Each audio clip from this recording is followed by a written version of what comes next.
Vamos continuar, né? Só uma pergunta, vai ter sininho? Não? Não? Agora não? Não. Eu tenho quanto tempo que eu tenho? Quantos minutos? É porque eu comecei a cronometrar aqui para eu não passar do horário. Vamos até às 11h30 e das 11h30 até meio-dia perguntas. Tem 40 minutos, então? Só isso? 45? Tá. Então eu vou... Até meio-dia a gente está aí. Aí quem quiser almoçar, quem quiser ficar sem almoçar, fica por aqui. Não, eu também quero almoçar, então eu também... Eu não sou muito adepto assim, desses jejuns prolongados. Bom, irmãos, a gente está tratando com vocês sobre heresias. Heresia, uma distorção da verdade, né? E a gente parou agora há pouco falando sobre o ponto 1, que é a heresia da teologia liberal, uma punhalada na doutrina da revelação, isto é, uma punhalada na doutrina bíblica. Continuando a partir de onde paramos, para o pessoal da teologia liberal, a Bíblia precisa então ser relida, ela precisa ser desmistificada, e essa teologia liberal vai tentar tirar todos os milagres da Bíblia. Então não é muito estranho que nós vejamos irmãos, jovens seminaristas, muitas vezes obreiros, professores de escola dominical, pastores, frequentando os seminários liberais aqui no Brasil. Um dos problemas que nós estamos tendo na igreja, agora, dos nossos dias, 1 ano, 2 anos para cá, é que nós estamos tendo notícias de igrejas grandes, pastores famosos, que eu não vou citar os nomes aqui, é claro, mas que têm trazido heresias para a igreja. Só que essas heresias que esses pastores famosos, super, mega, hiper inteligentes, essas heresias que eles estão trazendo para a igreja, elas estão nascendo do berço da teologia liberal.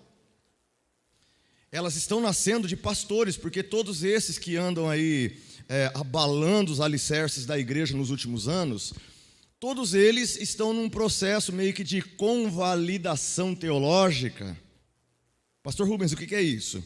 Bom, no tempo passado, os nossos irmãos que faziam teologia, nossos obreiros, pastores, os pregadores, irmãos que gostam de estudar a Bíblia, o curso de teologia era livre, não era reconhecido pelo MEC. A gente fazia teologia 4 anos e depois de 4 anos saíamos de lá, né, bacharel em teologia, mas não era um curso reconhecido pelo MEC.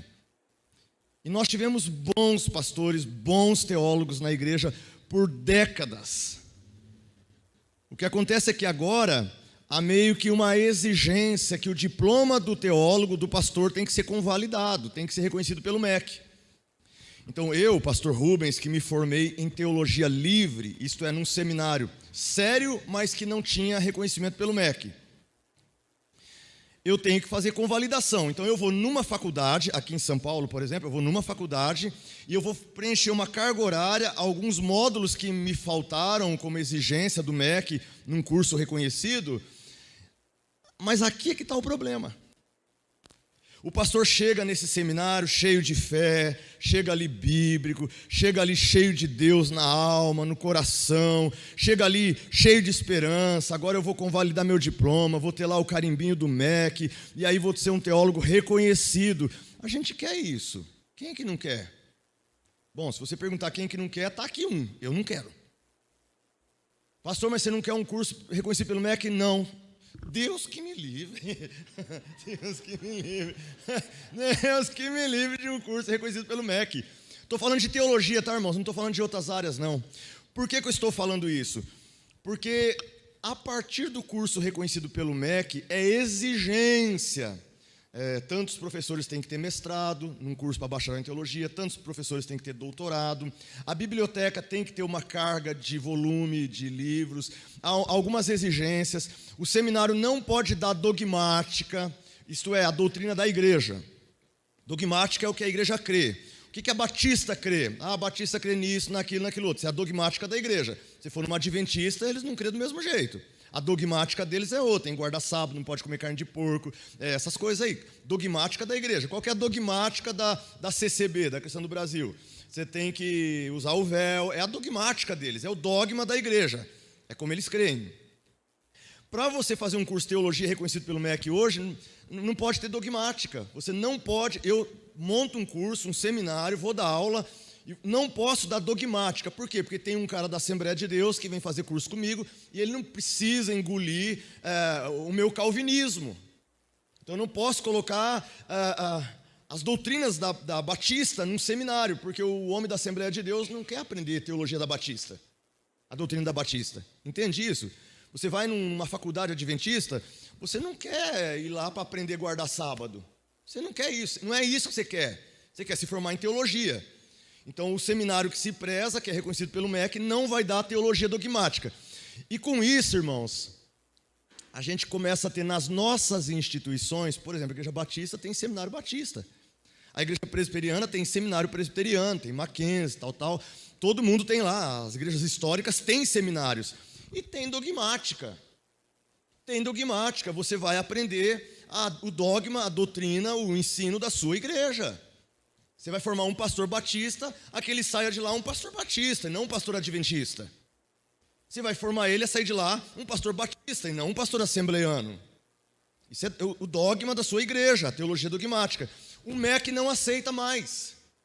Se o seu seminário é sério, você não pode dar teologia dogmática. Tudo bem, eu entendo. Tudo bem, eu entendo. Mas isso está corroendo a igreja. Por quê? Porque aí eu saio, pego o pastor da igreja, quer convalidar o diploma dele, a igreja ajuda ele, vamos mandar ele para ser reconhecido. E para ter o carimbinho do MEC, uma das exigências é que a carga de professores vão aparecer teólogos liberais. Os teólogos liberais estão assim nos seminários. Quem estava na primeira parte da aula está entendendo o que eu estou falando. Quem perdeu a primeira parte já está boiando. Quem pegou a primeira parte vai saber que a teologia liberal ela vai desmistificar a Bíblia, vai tirar os milagres da Bíblia, as intervenções de Deus da Bíblia. Logo, se você vai lá fazer teologia, o que ele vai fazer com você? Ele vai arrancar essa fé do seu coração. E aí nós temos bons irmãos, bons amigos, bons seminaristas, bons jovens, que gostam de estudar a Bíblia, cheio de fé no coração, aí cai lá. Não, eu quero convalidar, eu quero lá o carimbinho do MEC. E aí, meu irmão, vai acontecer o que aconteceu com um pastor amigo meu. Me chamou para dar uma palestra num retiro de carnaval. 2, 3 dias a igreja estaria no retiro, e eu fui lá pregar para eles. E preguei, nós fomos almoçar, estávamos na beira da piscina, e esse pastor, inclusive foi pastor da minha esposa, quando eu conheci ela, comecei a namorar, ele era o pastor dela. Um pastor que eu admirei, e ainda admiro porque eu tenho um carinho muito grande por ele. Um homem bíblico, um homem sério, não era papagaiada não, um homem sério. Ele sentou comigo na beira da piscina e falou assim: pastor Rubens, eu fui fazer convalidação teológica do meu curso na faculdade tal. E tive acesso à teologia liberal. Eu já franzi a testa na hora, franzi. Falou: pastor Rubens, eu não vou mentir para você. Eu estou na igreja, eu sou pastor dessa igreja aqui, igreja bonita, mas eu não creio em mais nada. Eu olhei para ele com tristeza, falei: sério, pastor? Mas ele falou com sinceridade. Ele estava sofrendo. Ele estava sofrendo, o pastor estava sofrendo. Estou falando de um pastor sério, que foi tentar convalidar o diploma numa faculdade onde os teólogos liberais agora estão lá. E você pegou um obreiro sério e levou lá, porque queria o diploma reconhecido pelo MEC. Tá bom, está reconhecido pelo MEC, mas você perdeu o pastor. Nós temos agora um pastor que não crê em mais nada. E onde passou a teologia liberal na Europa, as igrejas morreram. Onde essa teologia liberal passa, ela destrói a igreja, porque a base da igreja é a fé na palavra. A gente acredita no que está nesse livro aqui, mas agora eles dizem que esse livro está totalmente, não é inerrante. Esse livro não é inerrante, esse livro aqui tem erro. Você vai lá, você chega acreditando que a Bíblia é a palavra de Deus, o teólogo liberal vai te dar a seguinte notícia: a Bíblia não é a palavra de Deus. Esse livro até contém a palavra de Deus, mas ele não é a palavra de Deus. Precisa ser relido, você precisa abrir a sua mente, você precisa ser mais culto. Então passa a dar a impressão que acreditar em milagre, que acreditar no agir de Deus é coisa de gente ignorante. Bom, muito bem, vocês estão ouvindo um ignorante hoje de manhã. Eu sou ignorante então, porque eu creio nessas coisas. Aí se você fala: não, pastor, mas você tem que ser culto, tem que ir lá reconhecido pelo MEC. Para mim perder a minha fé? Para mim perder a minha fé? Para mim? Não sei se é para mim que fala. Para eu. Obrigado. É que o meu curso foi assim, né? Não era reconhecido pelo MEC.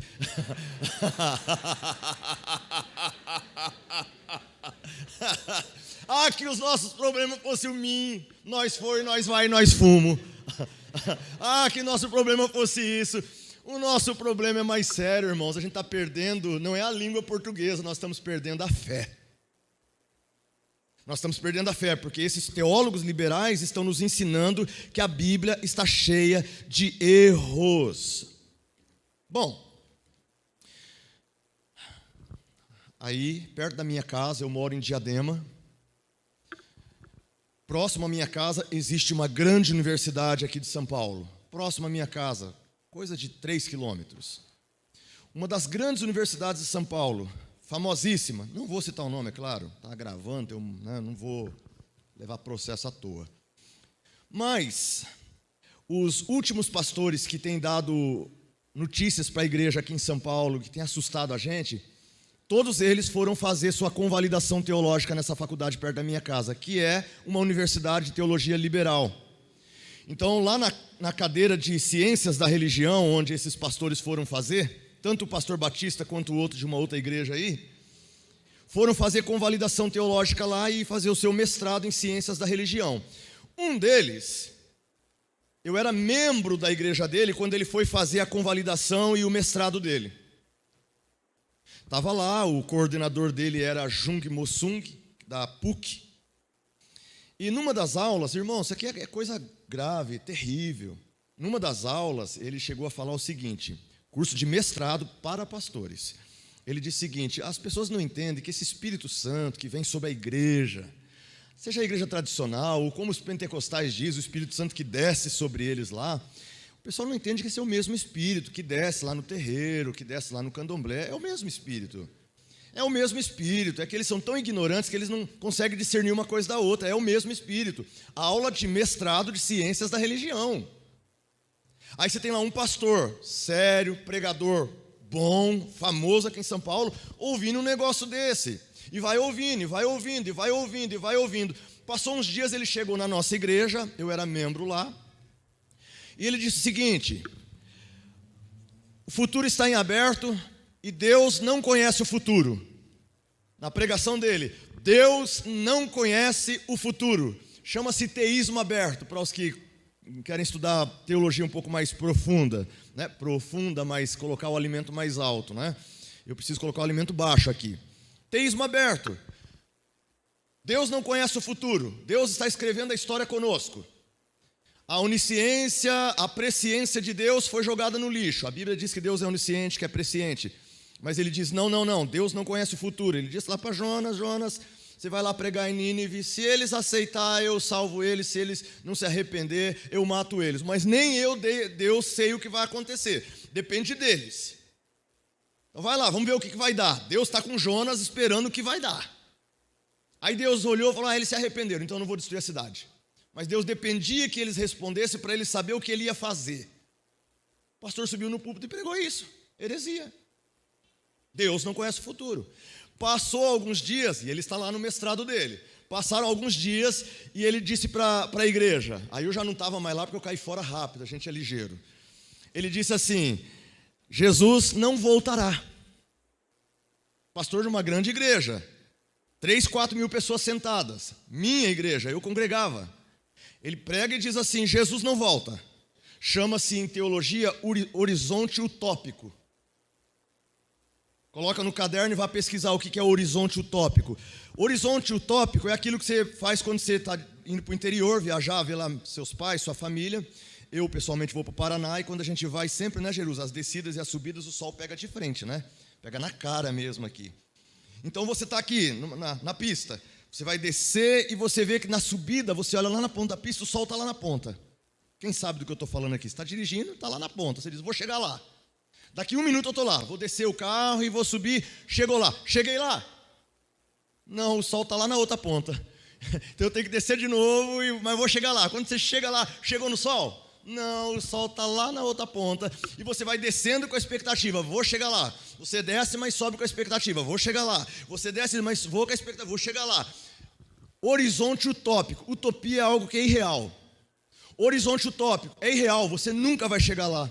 E aí o pastor pregou para a gente e disse: assim é a volta de Cristo. Você tem que viver nessa vida como quem desce e sobe, dizendo: eu vou chegar lá. Mas o sol nunca descerá de lá. Jesus não volta. Ele volta para você, ele volta no seu coração. Jesus volta quando você morre, Jesus volta para você. Já ouviu essa história? Quando você morreu, Jesus voltou para você. Mas não é essa volta de Cristo que a Bíblia ensina. Então isso começa a chegar no púlpito da igreja. Deus não conhece o futuro, Jesus não volta mais. Agora, 2, 3 semanas atrás, a fala foi o seguinte: nessa igreja, a partir de agora, essa igreja é inclusiva. Foi agora, 30 dias, 20 dias.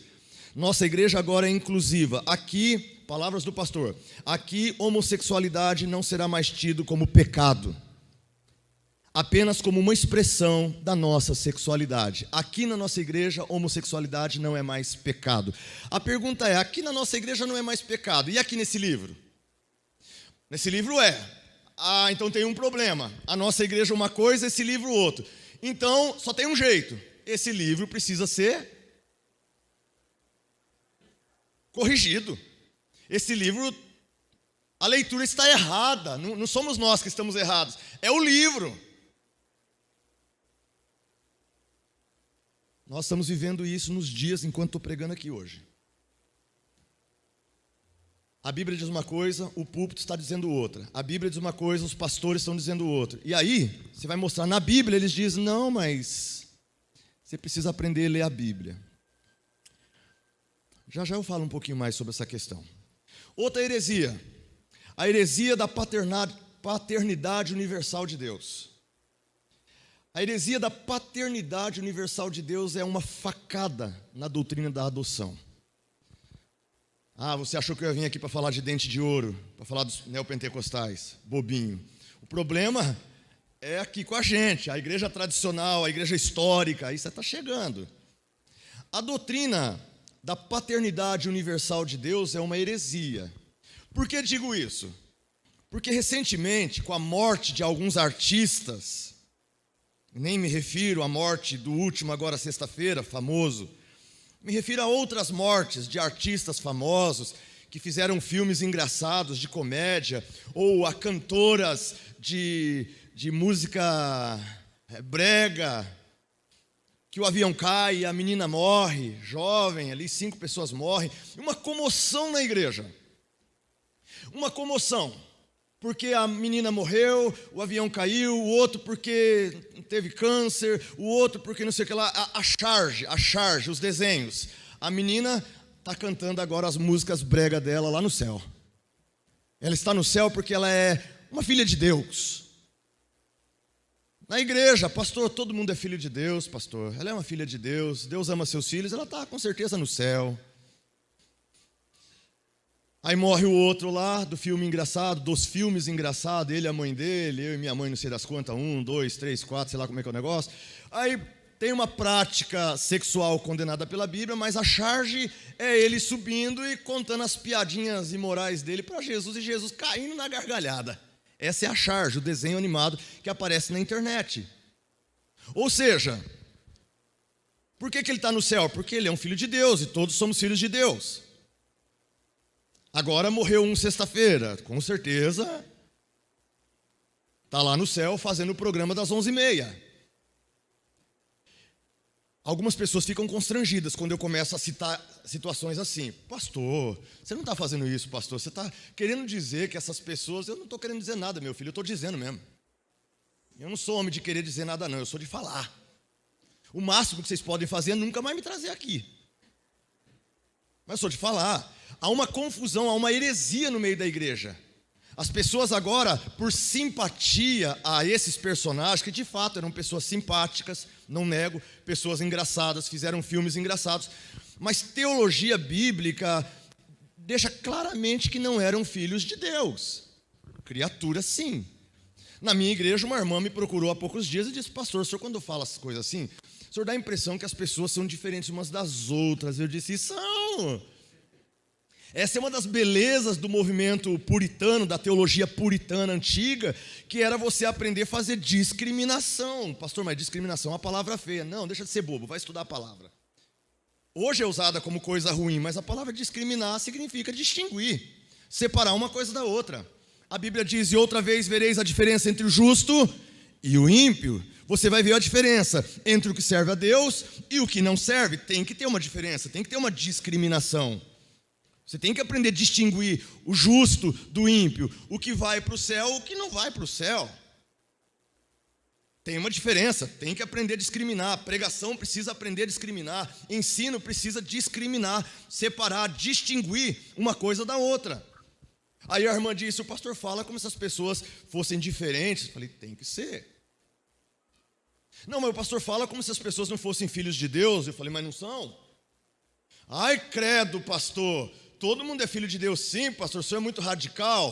Eu falei, não é todo mundo é filho de Deus, não. Ah, não, pastor, eu acredito que todo mundo é filho de Deus. Engraçado, na igreja. Eu acredito que todo mundo é filho de Deus. Isso é heresia. Isso é uma distorção da verdade. Qual que é a verdade bíblica? Deixa eu te mostrar um pouquinho o que é a verdade bíblica, né? Para não falar que eu estou inventando.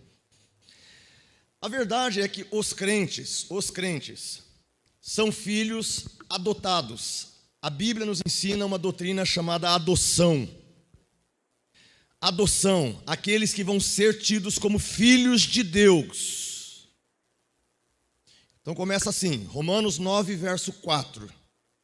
Romanos 9, 4 diz, deles é a adoção de filhos. Estou lendo Bíblia, tá? Deles é a adoção de filhos. Eu estou com a NVI.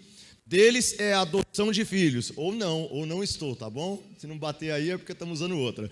Deles é a adoção de filhos, dele é a glória divina, deles as alianças, deles a concessão da lei, deles a adoração no tempo das promessas. Aqui começa com a adoção do povo de Israel. Deus olhou para o mundo, mas adotou uma nação. A esta nação de Israel, ele deu o quê? A glória divina, as alianças, a concessão da lei, um templo para eles. Deus diz, eu vou ser o povo de vocês, vocês, Israel, serão o meu povo. Claramente, deles é a adoção de filhos. Israel são os filhos de Deus, predestinados como nação. Nação predestinadas a ser povo de Deus. Isso está também lá em Romanos 9, 10 e 11. Esses 3 capítulos tratam sobre essa questão da predestinação de Israel como um povo de Deus. Deus não escolheu todas as nações do mundo e disse, todos são meus filhos. Deus disse, a este povo, povo de Israel, deles é a adoção de filhos. Está bem claro ali, ó, deles é a adoção de filhos. O mundo inteiro era filho de Deus? Não. Israel foi adotado. Faz sentido, irmãos, eu chegar num orfanato? Me ajuda aí, pastor. Faz sentido eu chegar num orfanato? Eu tenho uma filha só, tá? Eu tenho a Suzana, uma filha só, com a Jerusa. Aliás, também só com a Jerusa, tá? Com a Jerusa e com outras. Não, só com a Jerusa. Eu não falei isso. Você gravou isso aí? Eu tenho uma filha só. Uma filha única, absoluta, unidade absoluta. Uma filha só. Aí eu e Jerusa dizemos assim, não, vamos no orfanato, a gente quer adotar mais uma criança. Aí eu chego no orfanato, tem 50 crianças. Eu olho para uma lá, ó, a gente conversa, né, tem toda aquela questão de lei. E aí eu olho para uma criança e falo, vou adotar essa daqui para ser minha filha. Aí a mulher fala assim, não, ela já é sua filha. Eu falo, não, minha filha é a Suzana. Não, ela já é, todo mundo aqui é seu filho. Eu falo, não. Não faz sentido, irmão, se você adotar alguém, se esse alguém já era seu filho. Por que Deus vai adotar pessoas se todo mundo já é filho de Deus? Hoje rola na igreja essa conversa que todo mundo é filho de Deus. Então todo mundo que está morrendo está indo para o céu porque todo mundo é filho de Deus. Não é verdade. Isso é uma heresia na igreja. Tem que distinguir uma coisa da outra. A doutrina da adoção, que foi para Israel, passou a ser para nós. Romanos 8, verso 15. Romanos 8, 15 diz, pois vocês não receberam o espírito que os escravize para novamente temer, mas vocês receberam o espírito de adoção. Vocês foram adotados, por meio do qual clamamos, Ava, Pai. Vocês foram adotados. Gálatas 4, 4 e 5. Mas quando chegou a plenitude do tempo, Deus enviou seu filho nascido de mulher, nascido debaixo da lei, a fim de redimir os que estavam sob a lei. Estou em Gálatas 4, 4 e 5. Para que recebêssemos a adoção de filhos. Efésios 1, verso 1 em diante, no finalzinho vai dizer assim: em amor nos predestinou para sermos adotados como filhos. E João 1, verso 11 e 12 diz: veio para o que era seu, e os seus não o receberam, mas a todos que o receberam, deu-lhes o direito de serem chamados filhos de Deus, a saber, todos, não, a saber, os que creem no seu nome. Os que creem no nome de Jesus receberam um direito de serem chamados filhos de Deus, os que creem. Aí tem um monte de gente que não crê e acha que tem o direito de ser chamado filho de Deus. Não tem. E o céu é para os filhos. Quem não creu, não foi adotado, irmão. Quem não foi adotado, não creu. Me perdoe, não foram para o céu. O céu é para aquele que crê, para aquele que foi adotado como filho de Deus. Se não creu, pastor, mas se não é filho de Deus, é filho de quem então? Não sei, pensa aí. Se você não consegue pensar, deixa eu ler uns textos para você, João 8, 42, se Deus fosse o vosso pai, vocês me amariam. Estou lendo Bíblia aqui, tá? Se Deus fosse o vosso pai, vocês me amariam. As pessoas não amaram a Deus na vida, não viveram para Deus na vida, não louvaram a Deus na vida, não gastaram seus dons e talentos para Deus na vida. Aí quando morre, foi para o céu. Olha, foi para o céu. E aí do pastor se disser que não foi. Esse pastor agora está se colocando como juiz na igreja. Não, só estou lendo Bíblia para você. Muitos deles são filhos do diabo mesmo. Pronto, falei. Muitos deles são filhos do diabo mesmo, porque a Bíblia diz, João 8,44, vós tendes por pai o diabo, e quereis satisfazer os desejos. Vocês que andam nos desejos da carne, andam no pecado, andam rasgados, vocês são filhos do diabo, meu chapa. Igreja, não aceite essa heresia no meio de vocês. Separe uma coisa da outra. Ah, pastor, mas isso vai causar perseguição. Vai. Pastor, não tem medo de ser preso? Não pensei muito se eu tenho medo ou não. Vou falar que não tenho medo? Talvez eu tenha, mas se alguém for me visitar na cadeia, eu ficaria muito contente se levasse um iogurte. Eu gosto muito. Bom, voltando aqui. A Bíblia fala em Efésios 2, 2 a 4, que no momento há um espírito que agora opera nos filhos da desobediência. Há um espírito trabalhando nos filhos da desobediência. Está lá, canta para o diabo, vive para o diabo, patrocina o império das trevas. No dia que morre, aquela comoção. É filho de Deus, subiu e foi cantar no céu. Tem que haver uma distinção. Terceiro, estou aquecendo ainda, tá, irmãos? Terceiro, a heresia da tolerância ao pecado em nome do amor de Deus. Tolerância ao pecado em nome do amor de Deus é uma punhalada dupla. É uma punhalada na doutrina da santidade de Deus e na doutrina da santificação do homem. Porque as pessoas agora na igreja estão dizendo que Deus tolera o pecado. Que pecados que Deus disse que era pecado, agora parece que não é mais. A igreja já prega, agora aqui entre nós esse problema não é mais um problema, agora isso aqui não é mais pecado, entre nós está tudo certo. Agora Deus que disse assim, sou 3 vezes santo, santo, santo. Vocês não vão se chegar a mim porque eu sou santo. Não, Deus mudou de ideia, agora você pode chegar a Ele de qualquer jeito, que está tudo bem, porque Deus Ele é amor. E o Deus amor recebe você, não importa se a sua sexualidade é outra. Pastor, o senhor está beirando um assunto perigoso agora. Estou beirando um assunto perigoso.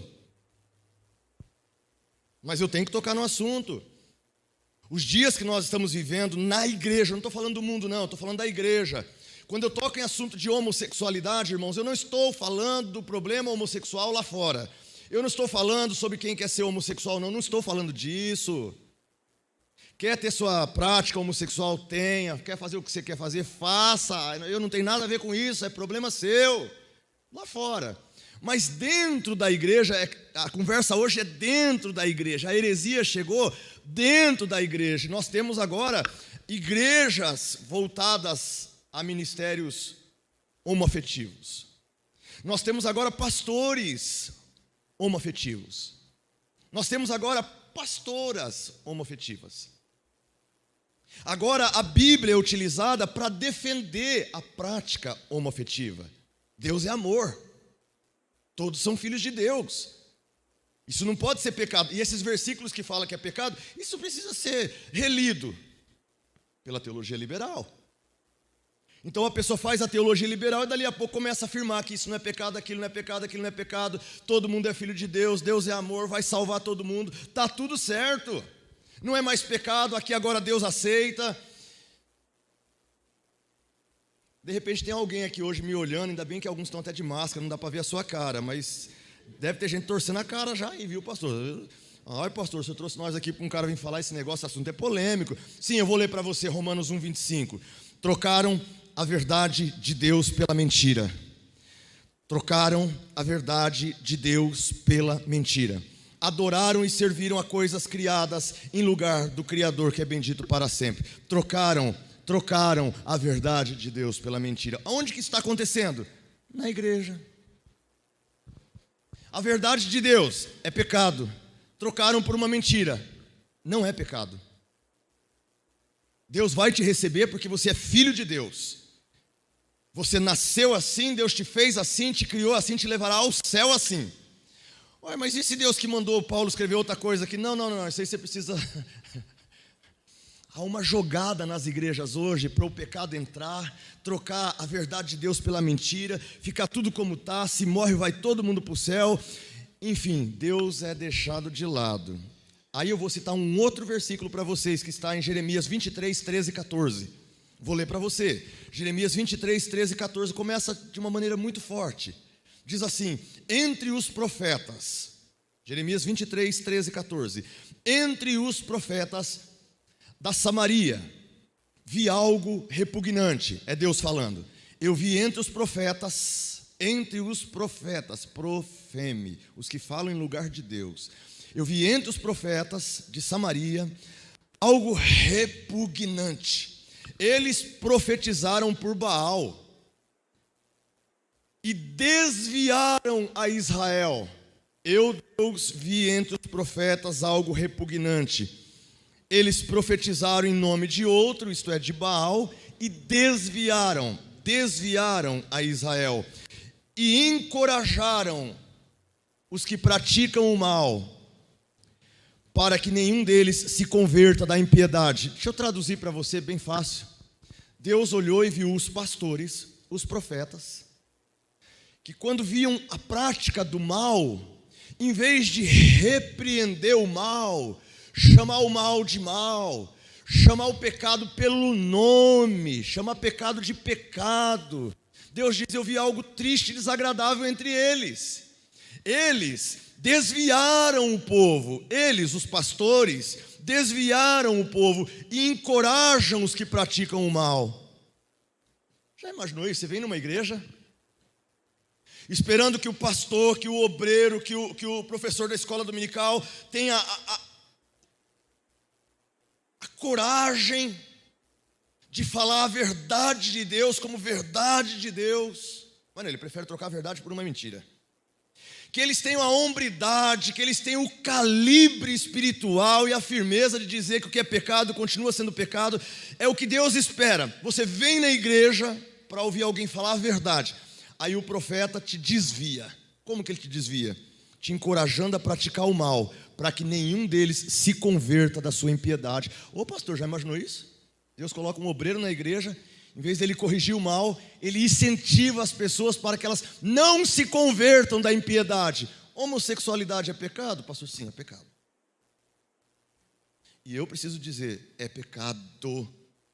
É pecado, ponto final. Agora, alguns pastores trouxeram a heresia de que não é pecado, portanto, as pessoas não precisam se converter mais, pastor. Não precisa mudar, pode continuar assim, que você é filho de Deus, todos são filhos de Deus, o céu é para você. E esses textos que falam essas coisas, a gente precisa de reler. Nós estamos destruindo a Bíblia Sagrada, junto com a Bíblia Sagrada nós estamos destruindo a fé do povo, e junto com tudo isso, por falta de coragem de chamar o mal de mal e o pecado de pecado, por causa disso, a nossa geração está sendo induzida à prática do pecado e não está sendo chamada ao arrependimento. Porque eu, em vez de dizer é pecado e você precisa se arrepender, agora eu estou dizendo, a Bíblia tem que ser relida, todo mundo é filho de Deus, todo mundo, o Pai é amoroso, o Pai recebe a todos, e pronto, está tudo certo, aqui você vai para o céu. Mas o que é que está na Bíblia mesmo? Na Bíblia está assim, Romanos 1, verso 26 e 27.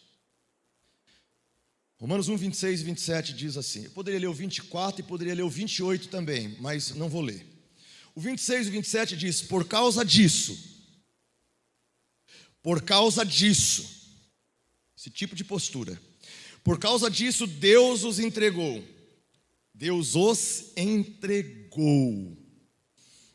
Meu espírito não contenderá para sempre nessas questões, diz o Senhor. Por causa disso, Deus os entregou às suas paixões vergonhosas. As suas mulheres trocaram suas relações sexuais naturais por outras, contrárias à natureza. Da mesma forma, os homens também abandonaram relações naturais com as mulheres e se inflamaram de paixão uns pelos outros e começaram a cometer atos indecentes, homens com homens, e receberam em si mesmo o castigo merecido pela sua perversão. Mulher com mulher, homem com homem. O que está dizendo aqui? Castigo merecido por sua perversão. O pecado tem nome, perversão. Perversão. Passível de castigo espiritual. Nós pastores não temos mais coragem de falar isso em um púlpito, porque dá processo. Deus está olhando, está vendo os profetas se negando a falar a verdade, e alguns trocando a verdade pela mentira. Não tem mais coragem de abrir a Bíblia e mostrar a Bíblia para o povo. É perversão, passível de castigo eterno. Deus os entregou. O 24 começa dizendo, por causa disso Deus os entregou. O 26 começa dizendo, por causa disso Deus os entregou. O 28 começa dizendo, por causa disso Deus os entregou. A ideia é de Hernandes Dias Lopes, né? O comentário do Hernandes diz o seguinte: Deus está na cabine de um caminhão, esse caminhão está descendo um precipício, tem um buraco lá que vai dar em morte, acidente fatal. O caminhão está sem freio, ou até tem um pouquinho de freio, e esse caminhão está descendo a todo vapor. Deus está na cabine. Deus está na cabine, bombando o freio, dizendo ao homem, a cada pastor que ainda tem coragem de falar essas coisas, diga para eles pararem. Diga para eles pararem, porque se continuar o precipício está ali. Diga que isso vai levar eles à destruição. Deus está freando. Sabe qual que é o problema? O pastor, em vez de falar, vamos parar com isso, vamos frear, o pastor entra na cabine e mete o pé no acelerador.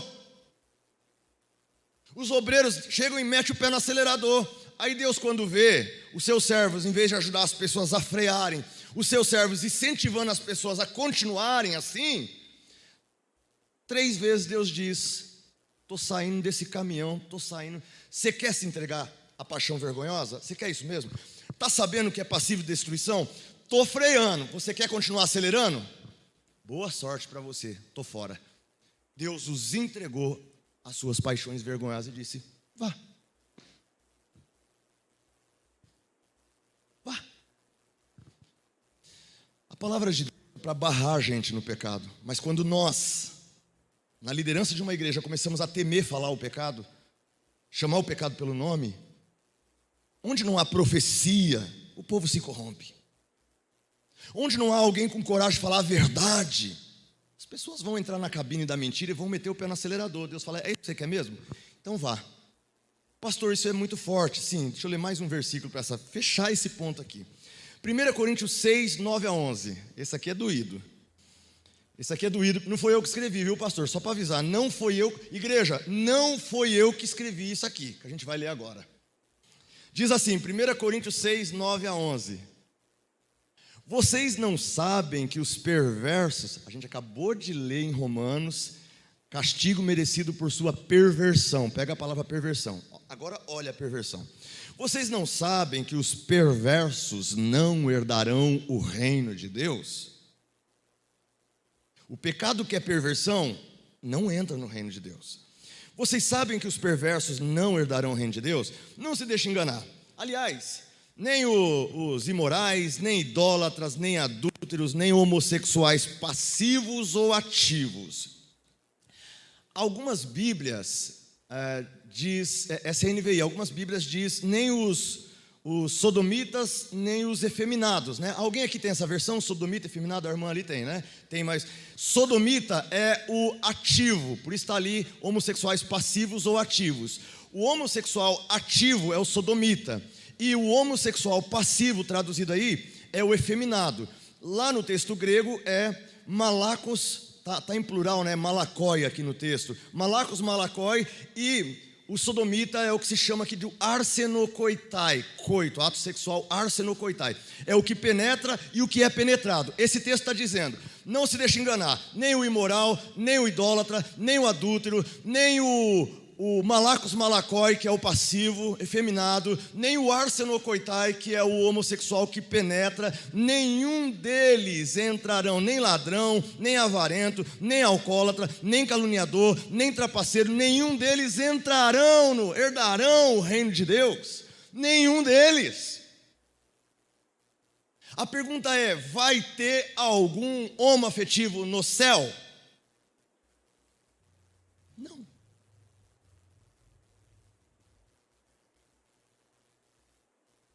Não. A não ser que você também queira reinterpretar esse livro. Ou a igreja tem coragem de se posicionar, ou nós vamos entregar as nossas futuras gerações e os nossos templos para virar bares e adegas. Se a gente deixar a teologia liberal tomar conta das pessoas, esqueça, meu irmão. Esse texto aqui é muito claro, não entra. Não entra. Vai ter alcoólatra no céu? Não. Não vai entrar. Não sou eu que escrevi esse texto, isso aqui é a palavra de Deus, gente. É a Bíblia que você tem na sua mão há tanto tempo. Então não tem conversa. Aí você fala assim, pastor, mas vem cá, pastor, é forte? Eu falei, você achou que isso aqui é forte? Pastor, então eu não corro risco nenhum, pastor, eu não sou homossexual, ativo nem passivo, aliás, pastor, nem como heterossexual ultimamente eu estou penetrando, então, né, tá tão devagar a coisa que, eu disse isso, Jerusa, está gravado, eu disse, meu Deus, eu não acredito, já foi. Aí talvez você fale assim, pastor, aqui nós não temos o problema, essa igreja nós não temos essa questão, né, homoafetiva, nós não temos. Mas nós temos irmãos que concordam. E aí eu quero ler só um versículo para você também, que está aqui em Romanos 1, verso 32. Talvez você diga assim, não, entre nós não há essa situação. Legal, amém. Não quer dizer que entre nós não possa ter pessoas que cheguem assim. Pode ter pessoas que cheguem assim, não tem problema. Pode ter pessoas que cheguem assim, mas não continuem assim. Enquanto os irmãos acham aí o texto que eu acabei de falar, que é Romanos 1 e 31, eu vou acabar, porque eu não acabei de ler o outro. Vou acabar as duas linhas finais do outro texto. Pode ficar em Romanos 1 e 31, eu vou acabar de ler o outro. Lá diz assim, nem idólatras, nem adúlteros, nem homossexuais passivos, ativos, nem ladrões, nem avarentos, nem alcoólatras, caluniadores, trapaceiros, nenhum herdará o reino de Deus. Assim foram alguns de vocês. Mas fostes lavados, mas fostes santificados, mas fostes justificados no nome do Senhor Jesus Cristo, do Espírito Santo. Paulo está reconhecendo que na igreja tinha algumas pessoas que tinham sido assim. Mas Paulo diz, fostes no passado, mas você foi lavado, você foi santificado, a obra de Deus aconteceu no seu coração e você não é mais assim. Ou seja, pode chegar pessoas assim, mas elas serão lavadas, santificadas, purificadas no sangue de Jesus para entrar no céu. Então não tem problema que elas cheguem, são bem-vindas, mas precisam entender que a obra de Deus precisa acontecer na vida delas, senão não entra. E aí, Romanos 1,31 diz assim: embora conheçam o justo decreto de Deus. As pessoas sabem. Embora conheçam o justo decreto de Deus, de que as pessoas que praticam tais coisas merecem morte, não somente continuam a praticá-las, mas também aprovam aqueles que as praticam. Isso aqui é grave. Porque aqui está dizendo que tais pecados são passíveis de morte. A Bíblia não está ensinando que você tem que matar eles. O que a Bíblia está dizendo é que o salário do pecado é morte. E que tais pecados são passíveis de morte. São pecados que levam à morte. Todo pecado leva à morte, inclusive esse. E aí Paulo, fechando, ele diz assim: mas o problema não são só os que praticam tais coisas, mas aqueles, não somente os que praticam, mas aqueles que aprovam aqueles que as praticam. Perceberam o verso 31? Você pode não ser, mas se você aprova quem é, bem-vindo ao pacote dos que não herdarão o reino de Deus. Verso 31 é claro. Ele deixa bem claro que não só os que praticam tais coisas, mas aqueles que aprovam aqueles que praticam. Você está aqui dizendo: pastor, eu de fato reconheço aquilo, mas pastor,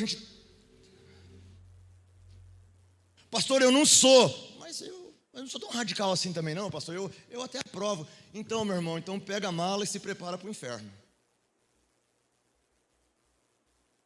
Está aqui hoje de manhã, estou te avisando. O texto diz: não entrarão no reino de Deus nem aqueles que praticam tais coisas, como aqueles que aprovam tais atos. Isso aqui para mim, pastor, é uma advertência terrível. Com isso, irmãos, a gente não pode negociar não dá para trazer para a igreja. Não dá para trazer para o ministério essas coisas. Eu sei que o assunto pesou, viu, pastor? Pesou. Ai, pastor, mas o senhor está por fora, é provado, pastor, a gente nasce assim. É mesmo? É provado aonde?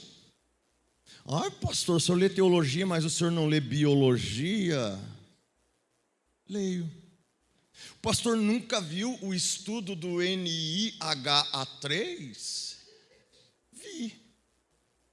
Estudei sim. A tese científica que tenta defender que alguém nasce homossexual tem essa sigla, NIHA3, que é núcleo intersticial do hipotálamo anterior. E eu tenho 7 respostas para essa questão, que eu não posso dar nenhuma agora que meu tempo acabou.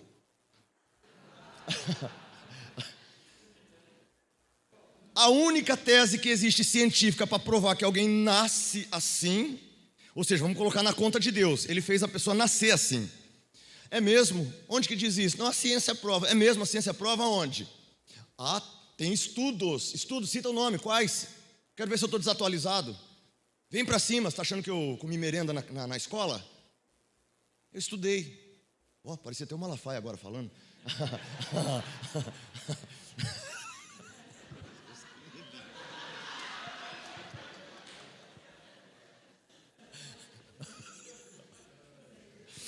Eu preciso me comportar, irmãos. Hoje eu estou muito estranho, viu? Costumo ser mais bonzinho, tá, pastor? Hoje eu estou meio empolgado. Bom, irmãos, a gente precisa tomar cuidado. Essas coisas vão entrando na igreja. Tem um irmão aqui que é de Franco da Rocha. Cadê o irmão de Franco da Rocha que falou comigo aquela hora? Irmão, o pastor, me perdoa se for pastor, não sei se é pastor. Apóstolo.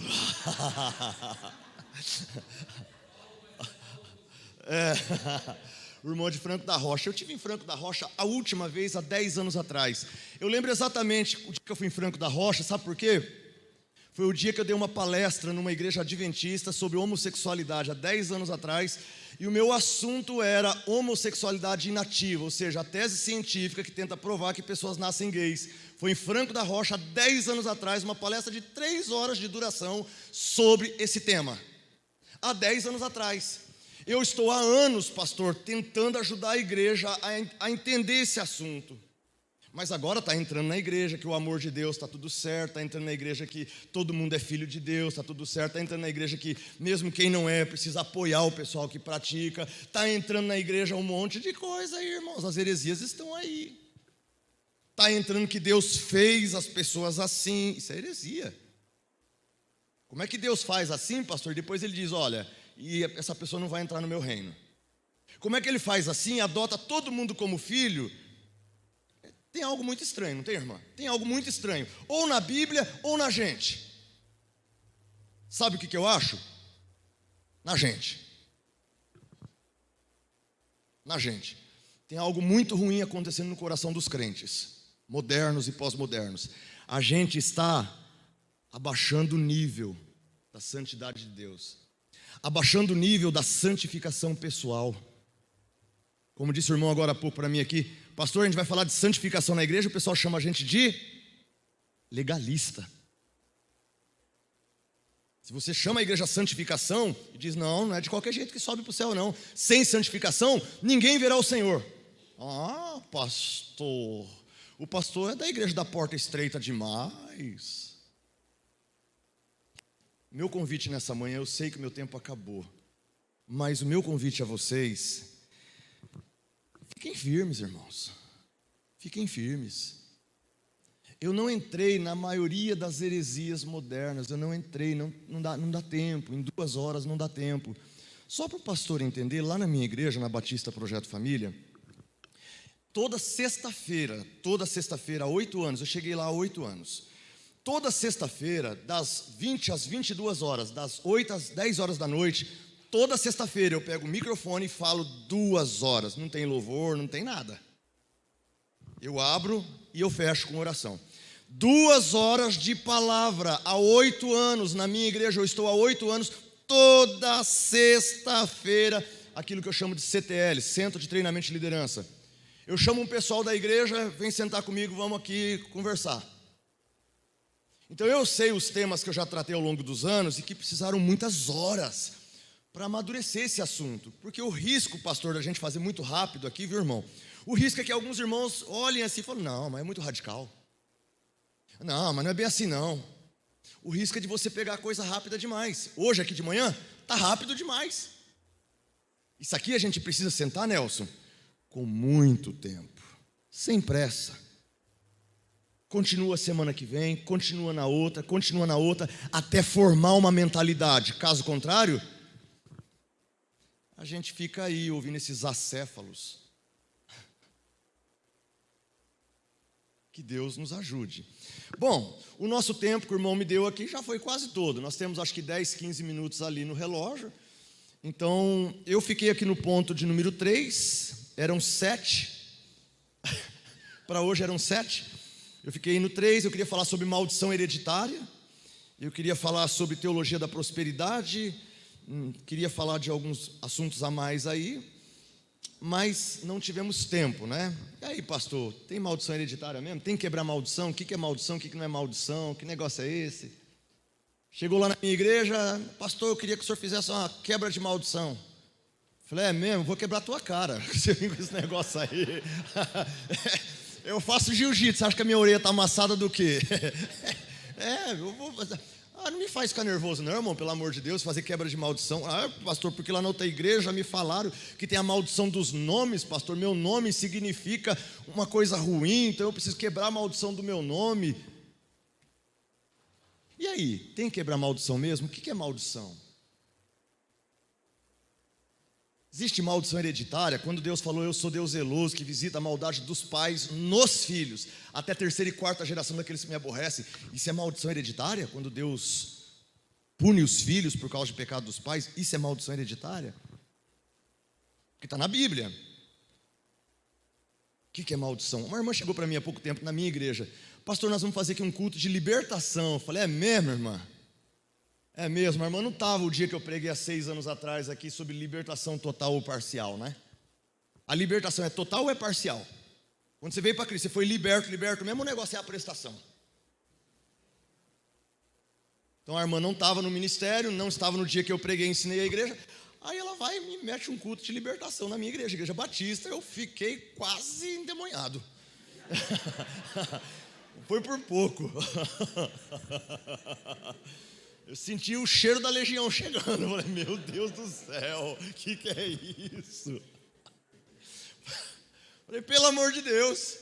Então é isso, irmão, a gente ensina a igreja. Daqui um mês chega uma membresia nova na igreja, por causa da rotatividade. Não ouvir a palestra de hoje, vai chegar daqui um mês, vai tentar empurrar a goela abaixo na igreja, esse negócio.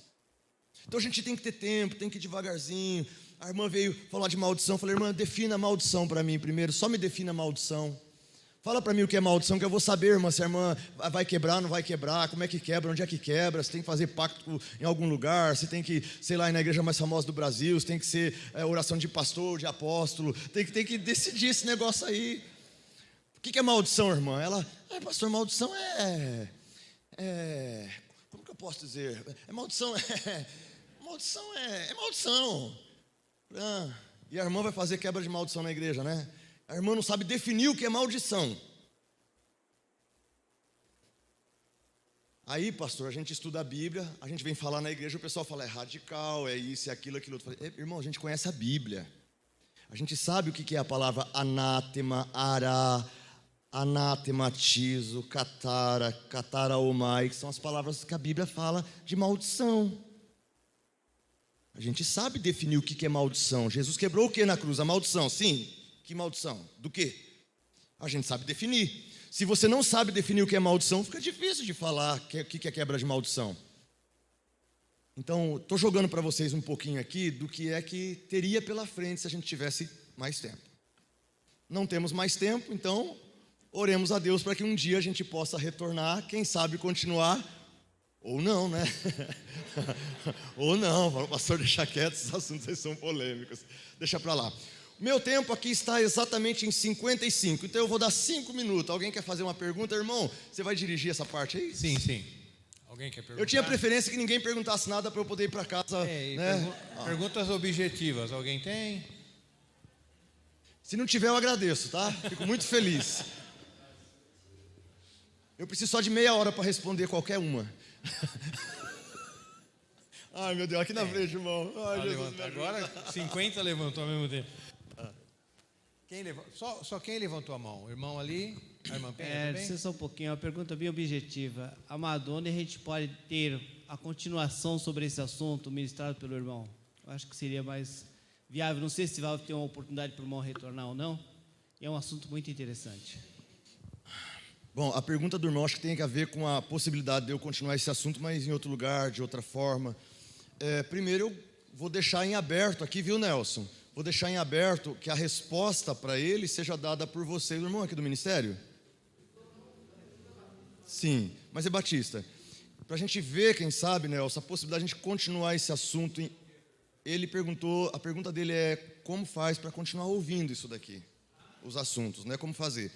Bom, eu sou pastor de uma igreja batista lá na Vila Industrial, ali perto de Santo André. Toda sexta-feira eu dou aula e trato desses assuntos. Tanto, pastor, que o curso era de 2 anos, viu? Viu, Nelson? Era 2 anos. A igreja me convidou, eu era da igreja Betesda, do pastor Ricardo Gondim. A igreja me convidou para que eu fosse lá dar uma palestra. Eu dei e me convidaram para treinar os obreiros por 2 anos. Eu dei 2 anos de aula e era para ter parado, mas os irmãos gostaram tanto, 2 anos depois, eu falei, pastor, não dá para fazer mais 2 anos? Eu falei, vamos, não é mais um convite, é mais 2 anos, né? Eu falei, tá bom, vamos lá. E aí eu fiz mais 2 anos, e aí acabaram os 2 anos, veio mais 2 anos. Eu fui para 6 e agora eu estou no final do 8º ano, já há 8 anos que eu estou nessa igreja, respondendo, conversando sobre tudo que é possível conversar, há 8 anos. Então, na minha igreja, essa conversa é toda semana. Eu falei com o Nelson, inclusive, quem sabe a gente orar a Deus? Quem sabe a gente, não sei, fala com o pastor, vamos orar a Deus para quem sabe a gente bolar um grupo, para a gente se reunir, para estudar esses assuntos, que não seja uma escola dominical, que possa ser, quem sabe, num outro ambiente. Porque tem coisa que tem irmãos ouvem e se escandalizam, né? Hoje aqui mesmo, não sei, deve ter alguns escandalizados, mas, né? Se é que ainda tem alguém assistindo, porque depois de 2 horas deve ter gente almoçando. Então, irmão, eu não saberia te responder fora. Na minha igreja, a gente depende deles se eles quiserem marcar alguma coisa para a gente continuar. Ou lá na sua igreja, fala para o seu pastor, leva a gente lá que eu vou com o maior prazer. Então, tem que ver se ele está preparado. Essa é boa. Não, claro.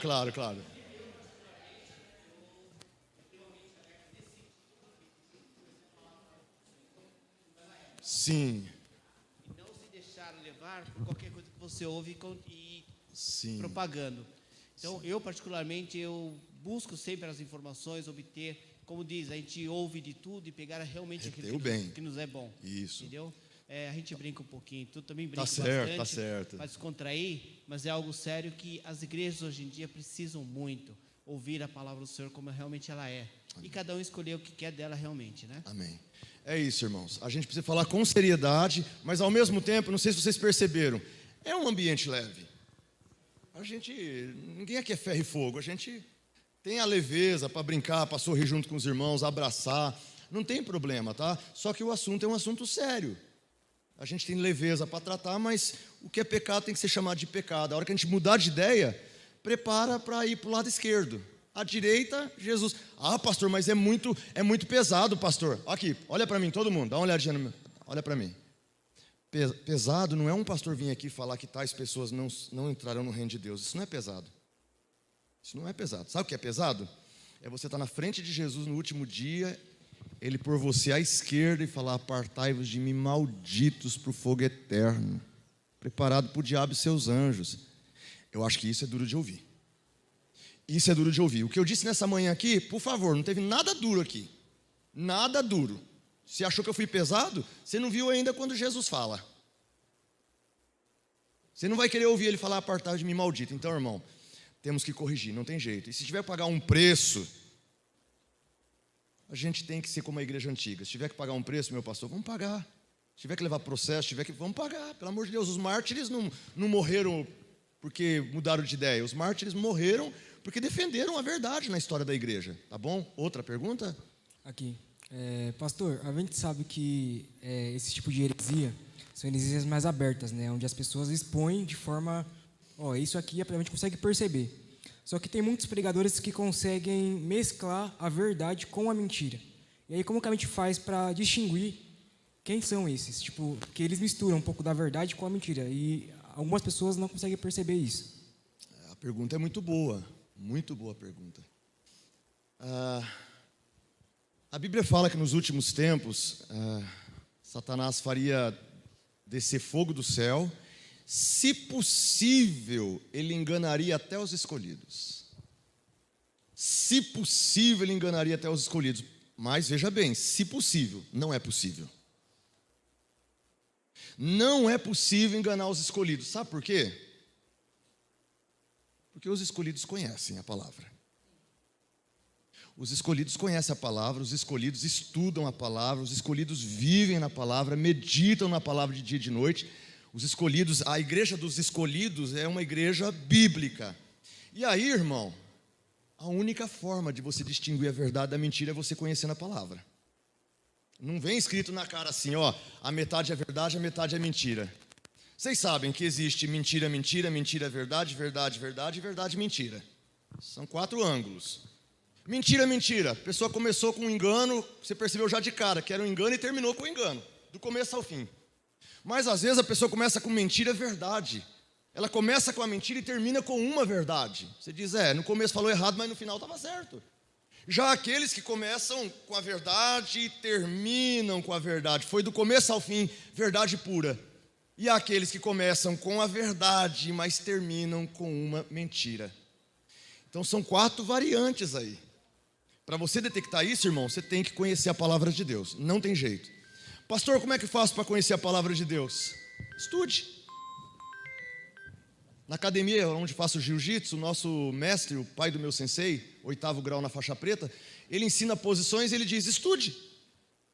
Essa posição não pega. Estude. O que eu posso dizer para o irmão ali? Irmão, só tem um jeito. Estude. faça parte de uma igreja que estuda. Ande colado a pastores que estudam. E aí você vai ter alguma chance de detectar essas coisas. Caso contrário, irmão, não tem jeito. Vai ter engano no começo, ou no meio, ou no final. E os irmãos não vão perceber. Então só tem um jeito: estude. Outra pergunta? Vocês estão sendo bonzinhos, graças a Deus. Nenhuma mais? Lá atrás, tem uma. Quer ver que ele vai me enrolar? Quer ver que vai ser a mais difícil? Meu Deus do céu, vamos lá. Então, pastor, eu estava conversando uns dias com uma amiga minha e eu faço parte do grupo de louvor e tem uma música chamada Eu Era Órfão, né? Falando que antes de aceitar Deus, eu era órfão, após aceitar, não sou mais órfão, o pai me adotou. Eu queria saber se isso seria uma heresia, se fosse falar que eu era órfão, no caso. Você era órfão mesmo. Você era órfão. A Bíblia trabalha com adoção. Todo aquele que passou a crer em Cristo passou a ser chamado filho de Deus. Ou seja, você era órfão mesmo. Você fala assim, mas o órfão não é aquele que o pai... Então, mas aí entenda a categoria do que a Bíblia está trabalhando por adoção. Hoje a gente trabalha com o órfão que o pai e a mãe morreram e foi para o orfanato, mas tem aqueles órfãos de pais vivos, né? Você sabe disso. Lá em Guiné-Bissau, por exemplo, eu faço missões na África. Eu fiz 3 viagens para a África. E quando a gente chega lá no orfanato, por exemplo, Casa Emanuel, a primeira viagem minha, eu cheguei no orfanato, lá cada 10 pessoas, 4 têm AIDS. E no orfanato, quando eu cheguei, lá para eles eu sou homem branco, né? Homem grande, homem branco. E quando eu cheguei, veio mais ou menos umas 300 crianças para cima de mim. Me ama, me ama, me ama, me ama, me ama, me ama, me ama. Eles, me ame. E eu não entendia, né? E quando eles pularam em mim, e o rapaz falou, cuidado, pastor, não deixa eles te arranhar. A maior parte é tudo aidético. Cuidado, porque há perigos, né? A África é muito complicado. E aquelas crianças me agarrando ali, quase me zunhando, me ame. E eu perguntei, o que é me ame? Ele disse, aqui em crioulo quer dizer, me adote, me leve com você, me leve para sua casa. A grande maioria, filhos de pais vivos, no orfanato, órfãos, sem pai, sem mãe. Não é que o pai e a mãe estavam mortos, porque lá em Guiné-Bissau, dependendo do dente que sai, se sair o dente na parte de cima primeiro, ou a parte de baixo, dependendo se sair primeiro de cima, você na hora é mandado para o orfanato, porque você está amaldiçoado, você está trazendo maldição para a tabanca, para a aldeia. Então, para não matar, porque eles também sacrificam, né, em rituais que existem lá não vou falar disso aqui agora, mas tem os rituais, o fanado, por exemplo, eles sacrificam a criança para que a família não receba a maldição.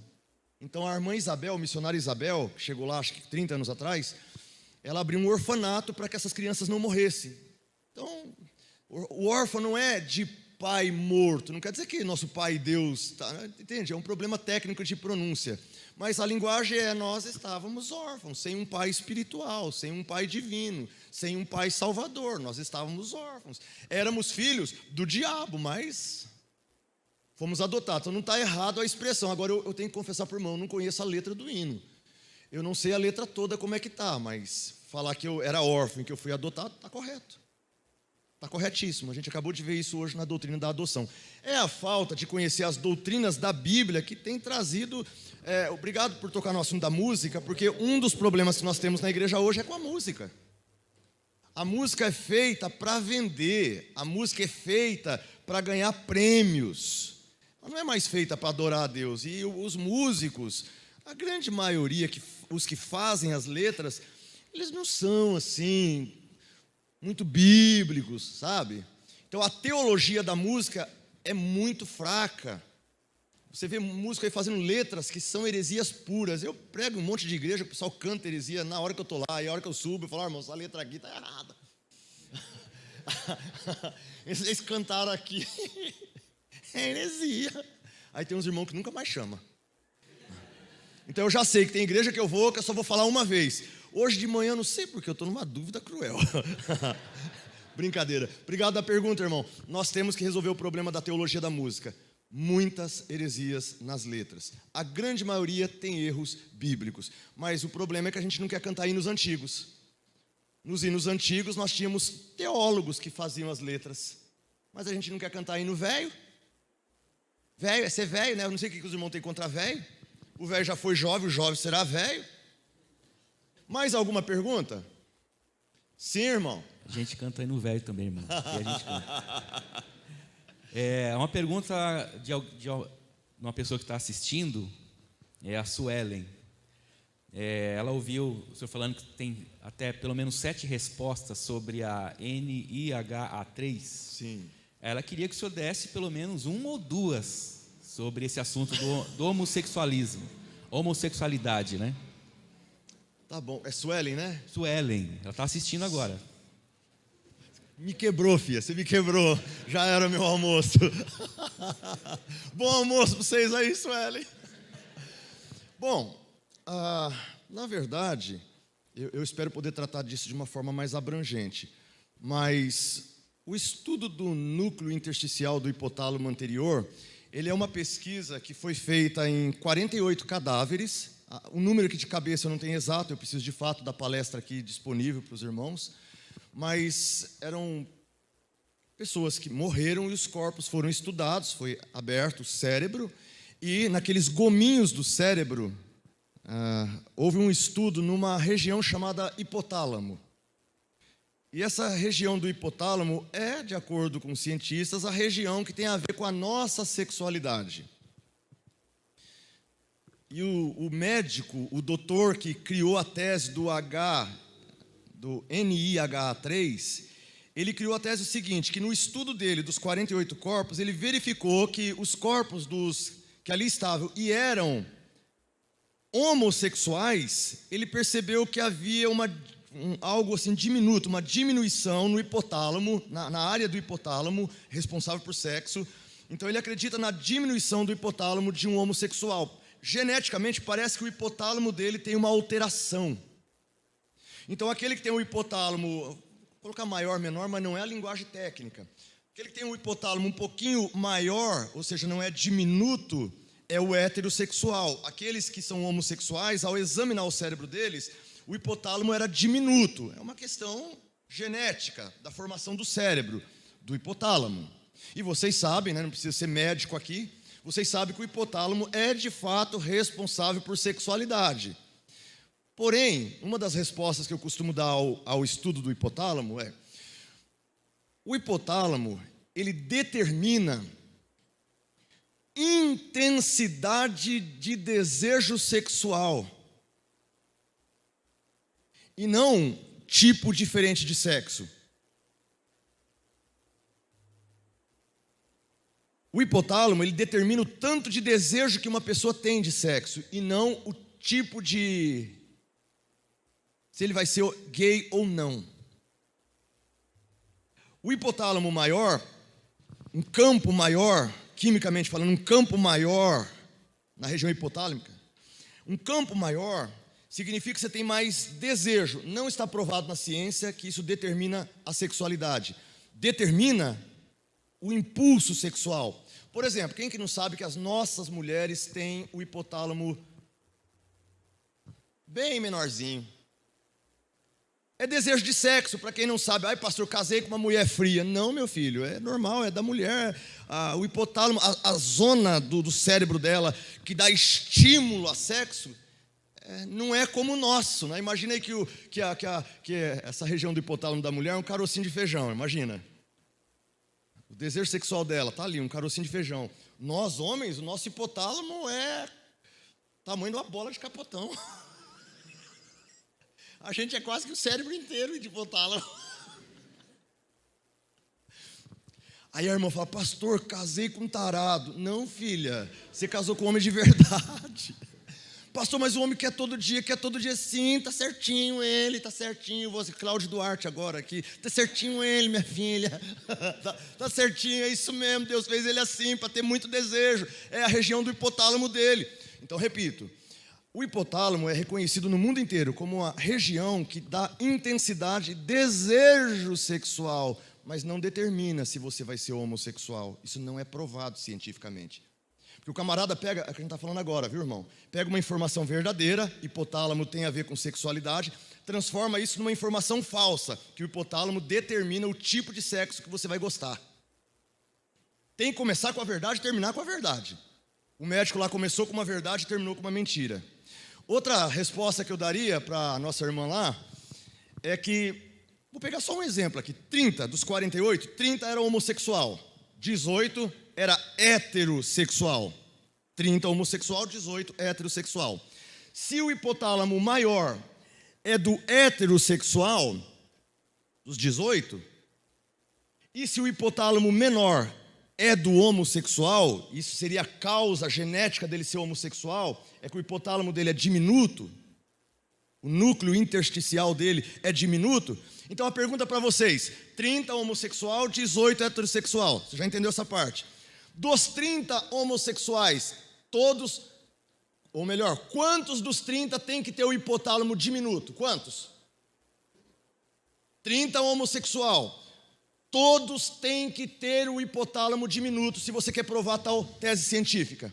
Resposta: mais da metade dos 30 que eram homossexuais tinham o núcleo intersticial maior. Maior. Já quebrou a tese. Para você provar que o núcleo intersticial do cérebro é a base genética para alguém ser homossexual, ele nasceu assim, Deus o fez quimicamente assim. Então todos os 30 estudados que são homossexuais, todos os 30 cérebros teria que ter esse núcleo intersticial do hipotálamo anterior diminuto. Mais da metade deles tem maior. Então eles não poderiam ser homossexuais, eles teriam que ser heterossexuais, mas eles eram homossexuais por causa do núcleo intersticial do hipotálamo anterior? Não, nunca foi genético. Nunca foi genético. Os heterossexuais, quantos dos 18 teriam que ter o núcleo intersticial maior? Quantos? Todos os 18. E aí parece que 6 ou 7 casos dos 18 tinham um núcleo intersticial menor. Não podia acontecer isso. Os testes, quando feitos novamente, dão os mesmos resultados. Não bate. Essa explicação do NIHA3 não bate, não funciona. E uma outra coisa que eu diria para a gente poder almoçar, irmão, é o seguinte: o doutor que fez essa tese, ele é homossexual assumido. Tudo bem? 2 respostas rápidas. Muito mais tempo, quem sabe para outro dia. Pronto? Acabou? Posso ir embora? Estou quase correndo aqui. Vai que alguém faz uma pergunta difícil aí? Essas foram fáceis, mas vai que vem uma difícil, né? Bom, irmãos, se for dar corda, a gente vai longe. Né? Eu, por mim, até iria longe, mas tem irmãos aí que moram longe. Gostaria de... Irmão, quer concluir alguma coisa? Não, pode ir. Gostaria de Eu só posso agradecer aos irmãos. Obrigado a todos que ficaram até agora, viu? Desculpa do horário, viu? Deu uma atrasada, né?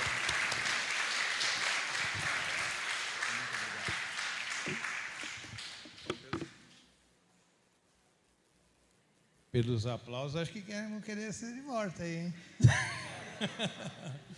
Amém, irmãos. Eu agradeço a presença de todos. Foi uma bênção. Eu sei que a gente vai ter que ser uma coisa muito panorâmica.